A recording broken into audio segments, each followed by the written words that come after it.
Big recruiting month, end of the month for the Miami Hurricanes. A lot of top prospects visiting in the final week of March. Let's break it down.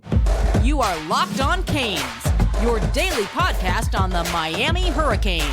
Part of the Locked On Podcast Network, your team every day.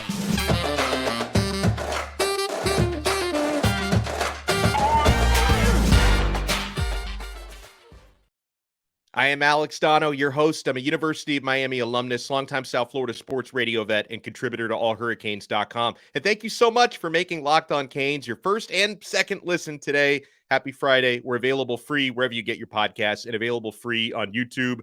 March 23rd, 24th, 25th. My head is spinning with how many recruits are coming down. Big-time targets are going to be visiting Mario Cristobal's team. Let's bring on Locked On Network recruiting expert John Garcia Jr. John, I don't know if you were able to take some time off during dead periods or anything like that, but get ready, my friend, because a big week is coming up. 100%. Look, every school's got kind of their theoretical, unofficial, official big weekend, and clearly this is it for Miami. A lot of the top quarterbacks are coming back to town in that stretch, and then you're getting a whole lot of beef on top of it, far from local and certainly much further away, all the way to California. Going to get a lot of big names on campus. So, yeah, this is great for Miami. All the coaching staff stuff is finally behind Mario Cristobal, and now these recruits can get intimate time, not only hearing the latest recruiting pitch from these coaches, but actually seeing them in action, which is such an underrated element of the recruits evaluation of these schools. Because when you watch your future position coach, your maybe future position coach, you get a whole lot of a better sense of what you're signing up for. So that's a really big deal to get recruits in town during these spring practices, scrimmages, and obviously the spring game itself. Speaking of new coaches, Miami revamped their offensive staff. You got Shannon Dawson now coaching the quarterbacks, offensive coordinator. He's going to bring, I think, a more wide receiver friendly offense than what Miami had last year. And you've got Kevin Beard coaching the wideouts, who's very popular and well-liked in these parts, especially as a South Florida guy and a Miami alum. Are you, because you cover recruiting nationally, John, are you already seeing signs that Miami's wide receiver recruiting is picking up, or do we have to tread lightly until they start playing some games next year and these recruits actually see what the offense looks like? Well, look, your latter point is strong, right? Kids need to see under Mario Cristobal that this offense is going to look, feel, and be different, independent of anything else that they're going to hear from any of these coaches. But yeah, of course, 1-to-1 Kevin Beard relative to a Josh Gaddis down in South Florida is a whale of a difference. There's a comfort there. There's so much of a track record, and obviously KB did it at the U himself coming out of Broward County. So all of those things create just a little bit more buy-in and cachet for Beard ahead of actually digging into any of these individual relationships. And then when you pair it with Dawson, wide open offense, you hear the air raid thrown out there a lot. Every quarterback and receiver or tight end is going to feel just a little bit better about that, because for the most part, these high schools are running some variation, a branch off of the air raid, especially in the bigger states, Florida, Georgia, Texas, California, where Miami recruits consistently across the board. So naturally, those recruits are going to feel just a little bit better about the possibilities within the offense. But I do like what you said after that. They do also want to see it. Another reason why the spring practices, the spring game will carry a little bit more weight at Miami, maybe compared to other programs where, it's kind of stable and you know what you're getting. You need a little bit more evaluation on this end of it. But personality-wise and schematically between Beard and Dawson, you absolutely have more of a ceiling, a higher upside with some of these recruits and that receiver, especially locally. I think those Broward County guys, we've already talked about so many, right? Chance Robinson, Jeremiah Smith, Josiah Trader, any of those you have a better shot for with Kevin Beard because of that familiarity. And that goes such a long way at any position, especially one that is such a need for the U. When I look at visitors who are going to be here on that March 24th weekend, there's a couple of quarterbacks that really stand out, John. I mean, unfortunately, looks a little light wide receivers on that list. There is a big-time tight end coming, but quarterbacks, you've got two of the better ones in this cycle. Air Noland from Langston Hughes in Georgia, Luke Moga from out in Arizona, who Canes fans love him because he's the one who broke the news about Josh Gaddis being Right. fired. So like, I feel like he should be on the Yeah. team just for that, if nothing else. Give me a little bit on these guys, especially if you can go a little deeper on Moga, because I think at this point, my audience probably knows more about Noland than Moga. Yeah, look, Air Noland, probably QB1 on the board for a lot of schools. He just visited Arkansas.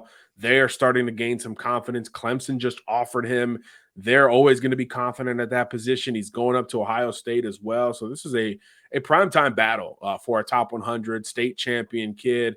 4,500 yards from his left hand as a passer last year, and he can run it too. So, when you do that in the Atlanta area, you're going to draw, national eyeballs. A&M's trying to grab him. So many schools in on Air Noland. So that will be a true national heavyweight quarterback battle. We've seen Mario Cristobal win those. We'll see how Shannon Dawson can begin to complement him with Air Noland. They do have a previous relationship, so that's important to note in this recruitment. And, of course, now they'll get more intimate time together in Coral Gables, where Noland is starting to frequent. He's been a couple times in the last year, 6 months or so. He was in for a game last fall, and he'll be back, of course, at the end of this month, as you mentioned. So Noland's the big fish, the sort of classic modern quarterback, dual threat winner out of Atlanta. That's the galvanizing QB you want, both on the field and certainly in recruiting. Luke Moga is more of the riser. He's a guy who really just got the keys to his high school's offense as a junior, and he ran with it quite literally. He's probably more dynamic a runner than an Air Noland. Wow. And he's bigger. He's 6'2", 210 pounds or so. He's a big physical, linear runner who's not afraid to open it up. He's hit 10-9 in the 100-meter dash, so that gets folks in our industry really excited. And then from a passing standpoint, bit more developmental compared to Noland. He was just under 55% as a passer as a junior, so that has raised some eyebrows, but it hasn't hurt his recruitment. A lot of folks are willing to bet on themselves as college coaches and say, hey, we'll take care of that. We'll fix some of that stuff and we'll go from there. So his athletic profile and his rise has caught the attention of plenty in Pac-12 country. BYU's involved there, and it's obviously filtered out this way to the point where he's making his second visit of the spring. And not only did Luke Moga help break the Josh Gaddis news, he's not recruiting for Miami for other guys, but he's sending the word out. Dylan Hipp is another Arizonian tight end who just visited this past week, loved his visit. And he said Luke Moga told him, hey, man, you got to come check out the U. They're both from Arizona, both offensive guys. They could be package deal material, so that's something to watch from the Moga perspective. So he's one who was really impressed in that January trip, even though he did not get time with the OC QB coach in Josh Gaddis, because, of course, there wasn't any at that time. So now, of course, he'll get that time with Dawson, and that will be really critical. And I think it's important to look at the full scope of this quarterback group for Miami, because it's starting to look like they're going to try to bring in two. We know that was the plan last year. It was completed for a stretch of time with Jaden Rashada and Emory Williams, of course, and we all know what happened thereafter. So I do think there's at least a desire to potentially bring in multiple guys in 2024. So that's why it's important to hit on the variety and the variance of some of these different quarterbacks.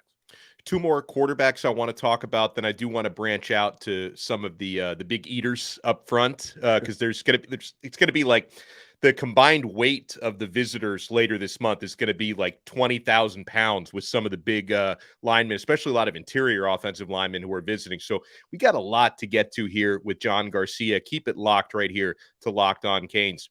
And guys, if you're, depending on when you're listening to this or watching this, you may not be too late. If you're catching this episode before your Miami Hurricanes take the court against Drake, 7:25 on Friday night, March Madness, my friends. It's not too late to lock in your bets at FanDuel. FanDuel Sportsbook, official sports betting partner here and #1 sportsbook. So happy they're with us here on the Locked On Network. New customers get a no-sweat first bet up to $1,000. It's the perfect time to sign up, guys. Basically, you got nothing to lose with your first bet. You get bonus bets back if your first bet doesn't win, up to $1,000. Just download the FanDuel Sportsbook app. It's safe, secure, super easy to use. then you can bet on everything from the money line to point scores and threes drained. Now, for those who caught our morning episode of Locked On Canes, I told you with Miami -1.5, I told you I think that Norchad Omier is going to play. And so you should lock in Miami -1.5. It's now 2.5 because guess what? It's been reported Norchad Omier is going to go tonight. So still, you may be interested in Miami -2.5, but if you locked it in at -1.5 earlier today, you're probably relieved that you got that. I think Miami is -140, -141 now on the money line. FanDuel even lets you combine your bets for a chance at a bigger payout with the same game parlay. So do not miss your chance to get your no sweat first bet up to $1,000 in bonus bets when you go to FanDuel.com/locked on. That's FanDuel.com/locked on to learn more. Make every moment more with FanDuel, an official sports betting partner of the NBA. Thank you so much for making Locked On Canes your first listen today. Alex Donno alongside Locked On recruiting expert John Garcia Jr. So John, not going to be one of the visitors later this month. He did recently visit Miami, and Miami is his only Division I offer, which is shocking to me. AJ Hairston, quarterback at Monarch High School in Coconut Creek. And okay, so you are a national recruiting analyst, John. I look at a guy like AJ Hairston playing in Broward County, the sick numbers that he put up at quarterback last year, the touchdowns thrown, the completion percentage, 71%, dual threat guy. He's got the size. I've spoken to AJ Hairston before. He's incredibly hardworking. And he's one of those type of guys who's intelligent. He's going to put in the work. I don't understand why this guy has no stars and he's only got one Division I offer. Any light you can shed on that? No, I don't have the answers there. Like you said, the profile speaks for itself. Big, physical, athletic, and productive in Broward County, Florida. And it's not like it's at a tiny private school that's not playing anybody. Monarch is where Calvin Ridley came from. I mean, this is a program that isn't as well known as others, but they've been able to produce elite talent, and they've, more importantly in this case, they compete against elite talent kind of week in, week out, like most schools do in Broward. So it's puzzling. I remember when Miami offered him, I guess a couple months ago now, and I thought, okay, here we go. Like now the whole ACC is going to jump in here, and he's going to be maybe the hottest QB recruit in the country. Because like you said, the size is there on top of all of this, but it just hadn't happened.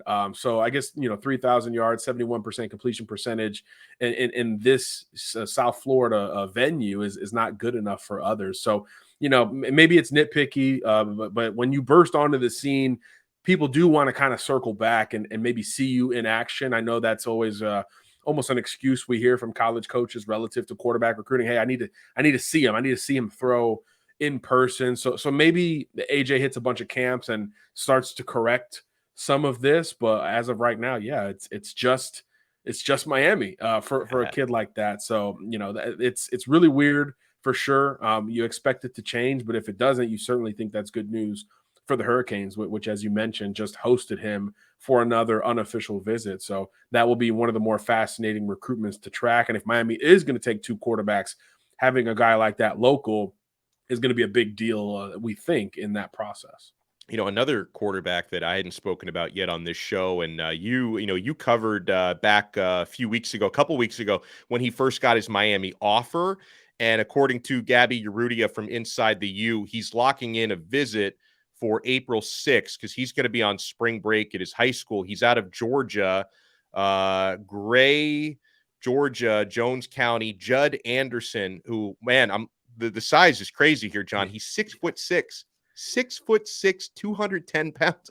I don't know a lot about this quarterback. What can you tell me about Judd Anderson, who's visiting early next month? Yeah, big physical quarterback, got a huge arm on him, as you would imagine, at 6'6", looking like, Ryan Mallett out there, but he's got some athleticism to him. He's not just a big, Chad Henne pocket passer type. He can move a little bit. Great basketball player, double guy on the hardwood. And I think the day Shannon Dawson offered him, when I spoke to him, he had a Final Four game that night for his high school basketball team. So, he's not just a double guy playing against short guys.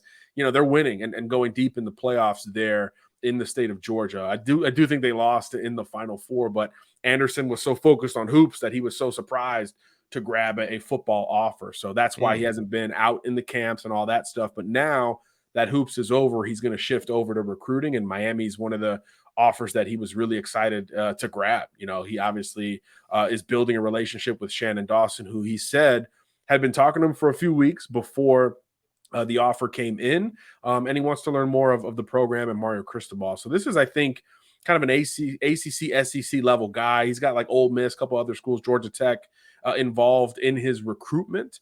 So that one will be interesting from an evaluation perspective. We've seen him in person a few times. Again, big physical quarterback. He's productive, can certainly push the ball down the field, and he's got this intriguing athleticism. It's not, hey, let's call QB power here and let him go.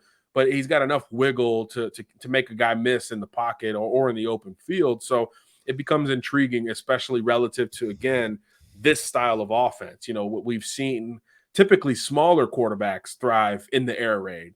So when you go after a 6'6", 6'7" guy, it certainly, appears interesting from an optical perspective. But Anderson's a guy who's had offers for a long time. He's got a ton of football experience, even though he's always split time between football and basketball. That's one that, again, you like the athletic profile and you bank on the fact that he's a multi-sport guy and say, hey, when he does focus on one sport full time, he's going to have an opportunity to make some really big strides mentally or schematically. So I think he's going to be an intriguing sort of later rather than sooner quarterback option for a lot of teams. So it was good for Miami to get in when they did. And that's what Anderson said. He said Dawson thinks he's going to blow up. So he was like, I want Miami to get this offer to you before you blow up. So maybe that's just recruiting, or Dawson sees something that a bunch of other schools will soon see with Anderson. But like you said, he's absolutely worth bringing up in this situation. You mentioned near the intro that there's going to be a lot of beef visiting. It reminds me of the old Wendy's commercial. Where's the beef? Well, the beef is going to be in Coral Gables on the 23rd, 24th, and 25th of March. So some of the names who are going to be visiting, Joseph Ionata, who I think maybe we talked about months ago, you and I, Eddie Pierre-Louis or Louis, I'm not sure how to say his name properly. He's a 4-star interior O-lineman.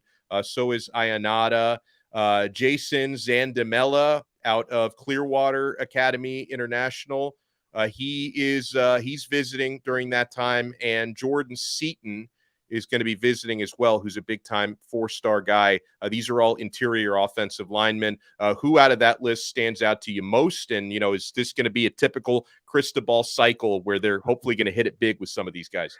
Well, look, I'll start with the last guy you brought up, Seaton. He's the out-of-stater, up in D.C., maybe the best interior lineman in the country, which means it's the biggest battle of all of these guys. You're talking Georgia, Alabama, Michigan, Ohio State, all involved for Seaton. So to even grab a visit at this time of year, I thought was pretty big. I think it tells you, again, if there are certain positions where we feel like Miami's really going to compete nationally, you start up front. You start up front because kids love the fact that the head coach is an O-line guy. I mean, it's just something that cannot be stressed enough. We've probably said it 50 times on this show, but offensive linemen want to play for offensive linemen. And you've got multiple coaches who really dig into that discipline at Miami. And Alex Mirabal individually, one of the better O-line recruiters and developers in the country. So getting Seaton on campus in any capacity is a very big deal. That's a long-standing national big boy battle. Not to say that it isn't for some of the in-staters, the trio you mentioned,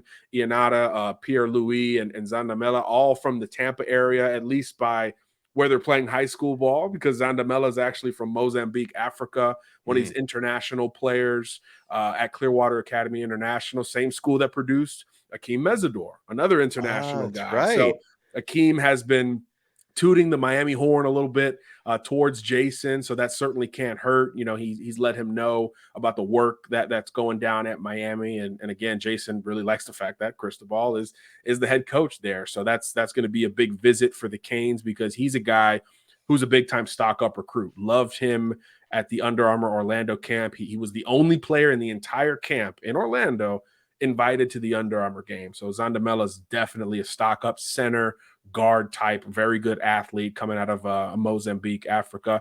And then the other two big in-state battles. That's the field. Ionata's dad played at Florida State. Florida has prioritized him before Florida State has. So the Gators feel good there. So now We'll see if Miami can counter for another a Clearwater native. And then Pierre-Louis is the younger brother of former Gator lineman Richard Garage. So naturally, the Gators are going to feel good about that battle. Florida State's also involved. Miami's right there in the thick of it too. So some more classic recruiting battles with those other two Tampa Clearwater guys that are visiting Miami. But yeah, all interior prospects, all four of them are no doubter Power 5 type players. So for Miami to get them all on campus simultaneously, I think is really strong. And eventually you want to land one or two of these if at all possible. But you should always expect Miami to compete and contend very well for the big guys up front. Absolutely.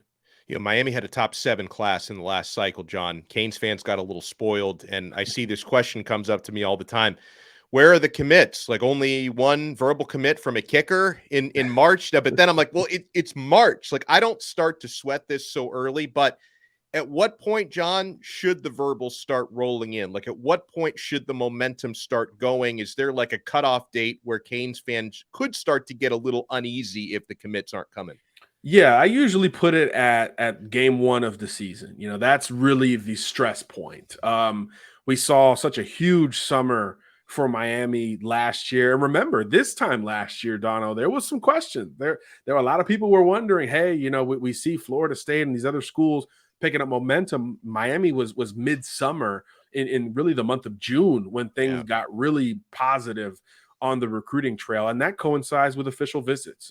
There's just not a lot of teams prioritizing spring official visits. Doesn't mean they're not prioritizing spring visitors. Obviously, that's what we're talking about here, but the official visits, the closing visits, those are going to be pushed towards the month of June for the most part. So Miami's already starting to set those up. So if you get through the spring into the month of July after those OVs and you don't have commits, then you start to worry a little bit. But look, it's early. You're going to grab one of these quarterbacks at some point and help them, you know, build around themselves for this class of 24. And we've talked about all the great targets that Miami's gotten on campus already and that are coming back to campus. I think we're very far from the panic meter. And let's also mention this coaching staff just came together. Yeah. Not only did you have to replace some of these offensive coaches, the defensive coaches had some shuffle with Steele and Strong moving on. You had to replace a lot, promotions internally. So all of that factors in, and you've got to evaluate your own roster during the spring simultaneously. So I don't think recruiting's an area where we should worry, not just yet. Follow this man on Twitter at John Garcia _Jr, Locked On Network recruiting expert. John, can't thank you enough for the time. We'll talk to you again soon. Always a pleasure, AD. Thanks for having me. Of course, thanks everyone. Make sure if you're watching us on YouTube, hit that thumbs up button, hit the like button, subscribe to our channel. If you're listening on your favorite audio platform, Spotify, Apple Podcasts, Odyssey, make sure to subscribe there as well. And we will talk to you next time on another episode of Locked On Canes. Go Canes Hoops tonight, right here on the Locked On Podcast Network. Your team every day.